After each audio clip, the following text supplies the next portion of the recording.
Hello and good afternoon to Mr. Rupesh Appannah. Hi Rupesh, how are you? Hi, fine, thank you. How are you? I'm good, thanks. Thanks for joining us on this little session organized by Talent Asia Training and Consulting from Singapore. We're happy to Okay. have you on the show. For those who don't know, Rupesh Appannah is the Executive Director of the Reinsurance Solutions Group based in Mauritius. And Mauritius is located off Africa. Yes. Rupesh has been with Reinsurance Solutions for the past 4 years. He's responsible for the Indian Ocean Islands and Middle Eastern markets. His team works across multiple lines of business, including property, insurance, and casualty. And he also looks at other specialized lines such as political violence, financial lines, kidnap and ransom, and film production insurances. Yeah. So thanks, Rupesh, for joining us. And let's kick off the discussion to talk about COVID-19 and the lockdown in Mauritius. What's the situation over there, and how's the Mauritius insurance industry coping with it? Yeah, thanks, Pooba. Thanks for the opportunity on this. Yeah, obviously it's been a really crazy time in the last month and a bit. Mauritius went into a lockdown on the 20th of March, a couple of days, I think, after the first cases were registered here. Yep. Uh, Unfortunately, what happened was, due to panic buying, I think a few days or a week after the government actually announced a full curfew in Mauritius. So for about a week after that, everything was shut. No one was allowed to leave their houses at all. And then slowly they opened up the shops where people were allowed to do their shopping and things like that. But it was very limited to essential services.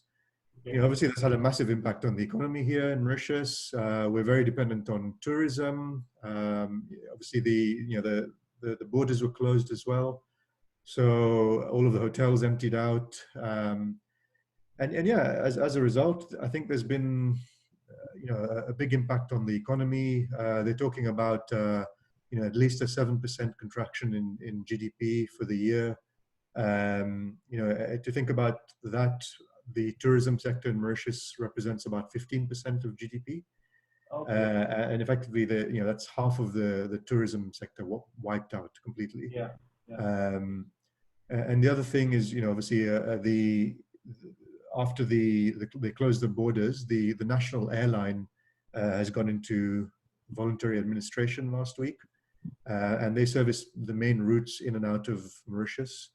Yeah. Obviously, that's going to impact not only tourism but cargo, because they bring in a lot of Good stuff. cargo, yeah, for the country, and export as well from Mauritius. Oh yeah. So yeah, there's going to be as a result, there's going to be a big repercussion on the insurance industry. I think it's just, yeah, I think premiums will start to go down. At least there'll be pressures on premiums.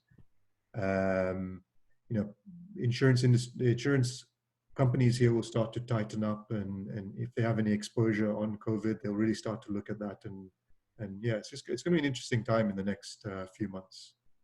Okay. Okay. What about the reinsurance business? Will there be any effect? How do you see insurance business in Mauritius post COVID-19? So in Mauritius, there's only one reinsurer, Africa Re. However, we do rely on a lot of the international reinsurers in Mauritius. So we access a lot of the African reinsurers. We access a lot of the Asian, Singaporean, Malaysian reinsurers, and of course the European and the London reinsurers.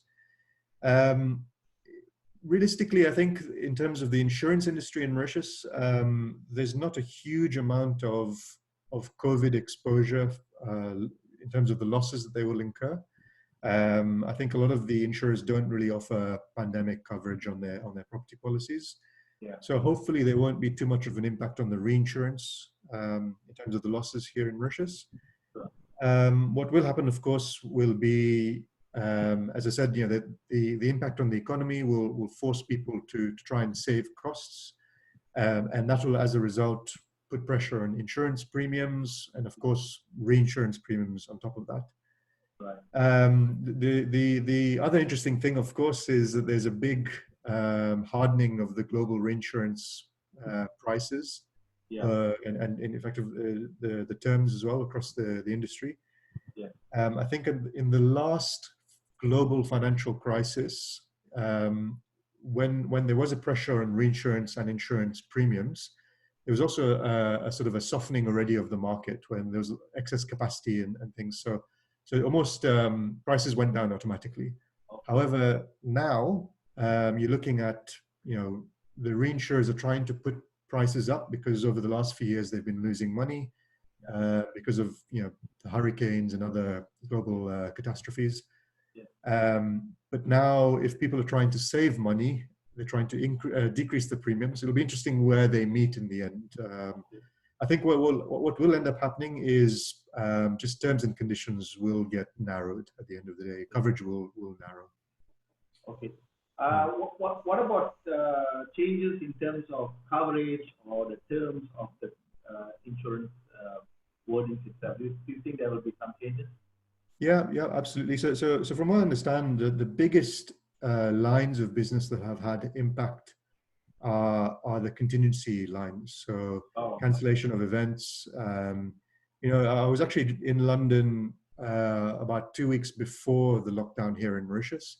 I met a couple of underwriters from the Lloyd's market who write cancellation business, and they were in a bad position, to be honest. So I think, and obviously that's getting worse with things like the Olympics being delayed, and a lot of the Formula One, the major tennis, and obviously the European football being delayed or cancelled. So I think there's going to be a lot of impact there, and obviously a lot of narrowing of pandemic coverage as a result. Sure. The Wimbledon cancellation matter just come up. Did you read about that? 114 million pounds. Wow. Marsh is the broker, Lloyd, AIG, Argo, Chubb in the line. Yeah. So an interesting thing I saw recently as well is someone you might know, Pooba, actually posted this on their LinkedIn, was that apparently the Indian IPL doesn't buy pandemic cover. That's not bad. No, they don't. Yeah. So obviously Wimbledon does, and the comparison was, Wimbledon will get paid the 170 whatever million pounds. How many millions, billions of rupees will the Indian IPL lose as a result of this? So again, for insurance and reinsurance buyers, they really need to look at this coverage going forward. Sure. Okay. Thanks for those points. Do you have any questions to ask me before we close the discussion? Yeah, of course. Yeah, actually, a couple of questions for you. Especially on the CAR side, should I say, for contractors who have procured a CAR policy with ALOP cover, can they trigger a claim during the lockdown period? Okay, I've been getting these questions from a few of my friends and contractors and brokers in the market. I'm afraid the answer would be negative, because for the ALOP policy to trigger, there must be a valid claim under Section 1. So there must be a fire, or there must be a collapse, or there must be an explosion at the project site. Then, which led to a delay, then the ALOP policy will trigger. Okay, that's interesting. Yeah. So I think, Rupesh, I will have to stop you there because we are running short of time. Thanks for your effort to join us on this discussion. Yeah, do you have any other message to tell us before we close?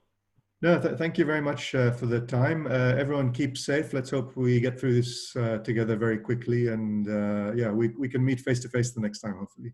Hopefully. Thanks, Rupesh. See you then. Bye-bye.